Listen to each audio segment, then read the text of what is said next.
ces versets-ci, on vient de discuter ce que les versets disent concernant les non-juifs.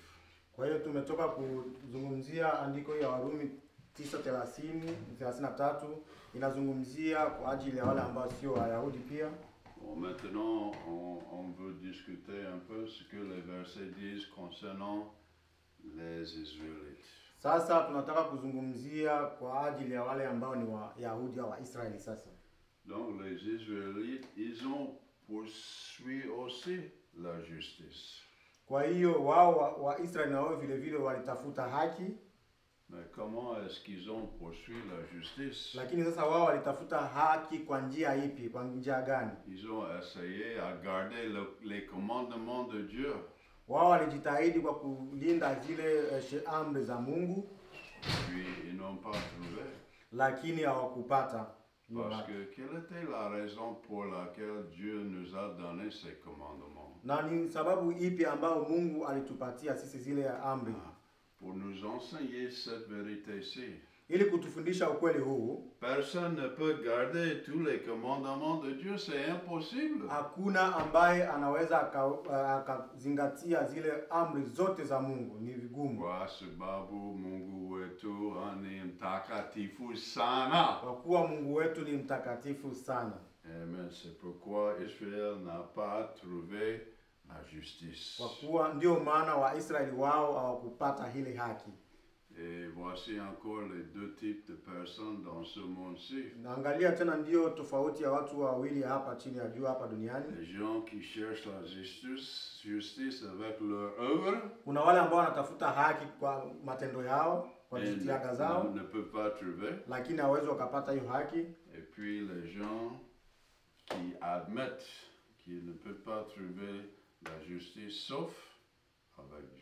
Na kuna wale ambao wamekubali kwamba hawezi wakapata haki binafsi, haki wenyewe kama wakumkimbilia Mungu. Donc nous avons la justice selon les œuvres des gens qui n'est pas une justice. Kwa hiyo kuna ile haki ya watu binafsi ambao kwa matendo yao ambao sio haki. Ou bien nous avons la justice de Dieu qui est la vraie justice de toute l'éternité. Tuna haki ya Mungu ambayo ni haki ya kweli ya milele. Bon, dans ces versets-ci aussi, nous trouvons qu'il y avait un rocher qui fait trébucher les gens. Na katika andiko hiyo vile vile tuliona kama kulikuwa kunawekwa Tu connais trébucher? Oui. Comme ça, hein? Trébucher. Katika andiko hiyo vile vile tuliona kwamba kulikuwa kuna mwamba au jiwe ambao watu walikuwa wakijikwaa. Quel est ce rocher qui fait trébucher les gens? Hiyo mwamba au hiyo jiwe ambayo ilikuwa nawekwa kwa ajili ya watu kujikwaa ni jiwe gani? Notre sauveur est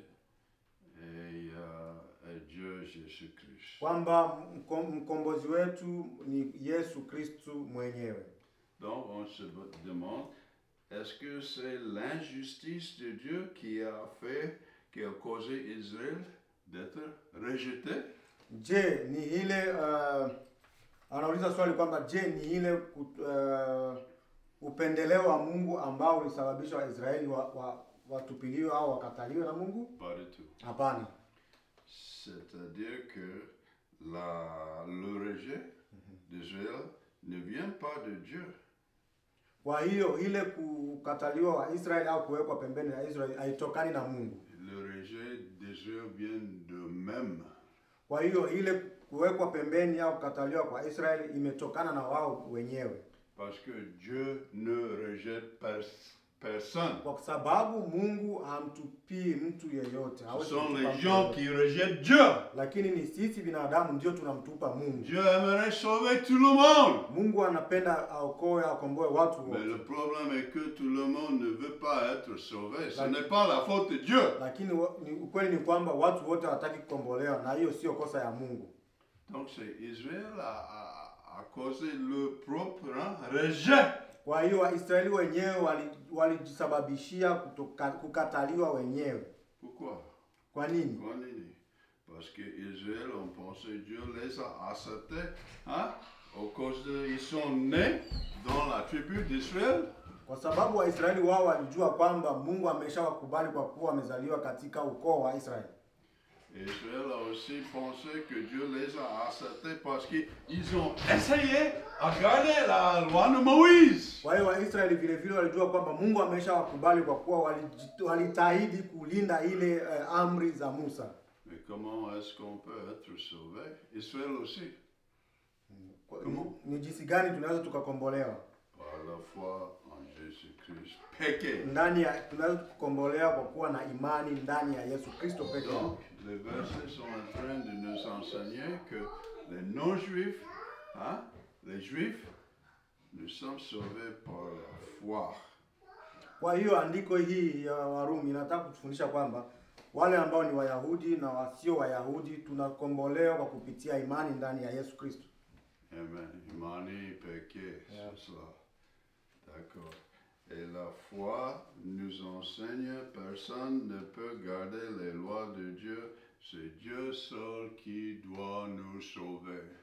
Kwa hiyo na imani inatufundisha kwamba sisi wote hatuwezi kulinda, hatuwezi kukamilisha zile amri zote za Mungu. Ni Mungu mwenyewe ndiyo atatuokoa. Et ça c'est la raison pour laquelle Dieu nous a donné ses commandements. Na ndiyo sababu ya Mungu kutupatia zile amri zake. Pour nous enseigner cette grande vérité-ci. Ili zitufundishe ukweli huu. Personne ne peut garder les commandements de Dieu. Kwamba hakuna yeyote ambaye anaweza kushikilia zile amri za Mungu. C'est Dieu seul qui doit nous sauver. Ni Mungu mwenyewe ndiye atatukomboa. Donc, le salut, la justice sont selon la foi en Jésus-Christ seul. Kwa hiyo ukombozi na haki iko ndani ya Yesu Kristo. Donc il y a les gens qui rejettent la justice de Dieu. Kuna watu ambao wanakataa haki ya Mungu. Ils préfèrent leur propre justice. Wanajitengenezea haki yao binafsi. Mais ce qu'on vient de dire, la justice de Jean n'est pas une justice. Kama tulivyosema kwamba haki ya binadamu au haki ya kujitengenezea sio haki kamili. Bon, donc on se demande pourquoi les gens rejettent la justice de Dieu. Tunajiuliza sasa kwa nini watu wanakataa haki ya Mungu? Il y a des gens qui pensent ce n'est pas nécessaire. Na kuna watu wanajua kwamba sio muhimu sana. Il y a les gens qui pensent je ne peux pas le gagner avec mes œuvres donc je vais la rejeter. Kuna watu ambao wanajua kwamba siwezi kuipokea hiyo haki ya Mungu au siwezi kuitafuta, bora niache, nikatae. Il y a des gens dans leur orgueil aussi qui pensent j'aimerais avoir une part de ma propre justice, mon propre salut. Kuna watu ambao na kiburi chao wanajua kwamba wao wenyewe wanaweza wakakuwa na nusu ya haki yao na haki ya ukombozi wao binafsi. Kuna watu wana imani hiyo. Donc les gens se vantent en pensant que moi je dois avoir une partie de mon propre salut. Dieu ne peut pas me sauver. Dieu seul ne peut pas me sauver. Na kuna watu ambao wanajitapa hiyo kwamba mimi mwenyewe nina uwezo wa kuwa na ukombozi wangu mwenyewe. Mungu hawezi kunikomboa. Voilà la barrière de la justice, de la foi en Dieu. Na hiyo ndiyo kizuizi ambacho kinasababisha tusio na imani ndani ya Mungu. La barrière de la foi, c'est justice personnelle. Kwa hiyo kizuizi ndani ya Mungu ni kuwa na haki binafsi. Nous n'avons pas de justice. Na sisi binadamu hatuna haki. Notre justice de l'éternité vient de Dieu seul. Kwa hiyo haki yetu ya milele, haki yetu ya uzima inatoka kwa Mungu peke yake. N'allez-vous, c'est clair? Ndio. D'accord. OK, tusome Romains 10:4. Tusome Warumi 10:1-4. Ndugu zangu, shauku ya moyo wangu na maombi yangu kwa Mungu ni kwamba Waisraeli waokolewe. Ninashuhudia wazi kwamba wao wana juhudi kubwa ya kumtumikia Mungu, lakini juhudi yao haitokani na kuelewa. Wameshindwa kuelewa haki itokayo kwa Mungu, na badala yake wakajaribu kujiwekea ya kwao. Kwa hiyo hawakutii haki ya Mungu. Kwa maana Kristo amekamilisha sheria ili kila mtu mwenye imani ahesabiwe haki. Asante. Donc, bien que la plupart d'Israël ait rejeté Jésus, licha ya kwamba walio wengi wa Israeli walimkataa Yesu Kristo, Dieu parle aussi, ils ont voulu que Israël soit sauvé. Lakini Mungu kupitia mtume Paulo alitaka kwamba Waisraeli na wao pia waokolewe. Comment est-ce que nous pouvons être sûrs que Dieu aimerait sauver tout le monde? Ni jinsi gani ambayo tunaweza tukakuwa na uhakika kwamba Mungu anataka kukomboa watu wote, anataka kuokoa watu wote? Dans 1 Timothée 2:4, qu'est-ce que nous lisons? Tukisoma katika kitabu cha Timotheo wa kwanza 2:4, Dieu aimerait sauver tout le monde. Mungu anataka kukomboa watu wote. Et nous aimerions vous encourager à mémoriser ce verset-ci. Kwa hiyo anaweza katupa moyo, anaweza katupatia motisha kukariri andiko hizi. Un peu de mathématiques simple ici. Hapa kuna hesabu ambayo ni rahisi sana. 2 multiplié avec 2 égale 4. Kwamba 2 mara 2 ni 4. Et 3 multiplié avec 3 égale kwamba 3 mara 3 ni 9. Bon, il faut lire ce verset-ci tout d'abord. Tunasoma Timotheo wa kwanza sura ya 2 mstari wa 4. Deuxième chapitre verset 4. Yeah. Inasema ambaye hutaka watu wote waokolewe na kupata kujua yaliyo kweli. Kweli, c'est ça. Et puis, tu peux lire aussi 2 Pierre 3:9. Nasoma 2 Pierre. Waraka wa pili wa Petro wa Kwanza. 2 Petro, c'est où? Nous allons voir si tu peux vite trouver un nom. Tuangalia kama nitapata haraka. Yo. Petro. J'aurais dû le mettre ici, hein. Oui. C'est bon, je vais chercher. En tout cas, c'est ici. Hein? Dieu est patient avec nous. Il ne veut pas que personne périsse, mais que tout le monde se réponde. C'est ça en anglais, en français. Laisse-moi lire pour mieux comprendre. Tu l'as trouvé? 2 Pierre. Bon, on peut le laisser. C'est la même chose. Ah, c'est tout. Trouvé? D'accord. 2 Pierre 3:9. Tunasoma waraka wa pili wa Petro sura ya 3 mstari wa 9 ili tuelewe vizuri.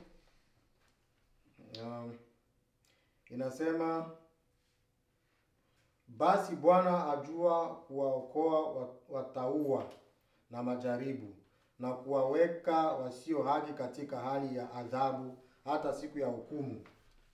Merci. Donc, on se demande, on se pose cette question-ci. 2 Pierre, c'est ça? C'est 2 Pierre, j'ai mal lu. C'est le chapitre 3, j'ai lu 2. Chapitre 3, verset. Samahani nimekosea. Okay.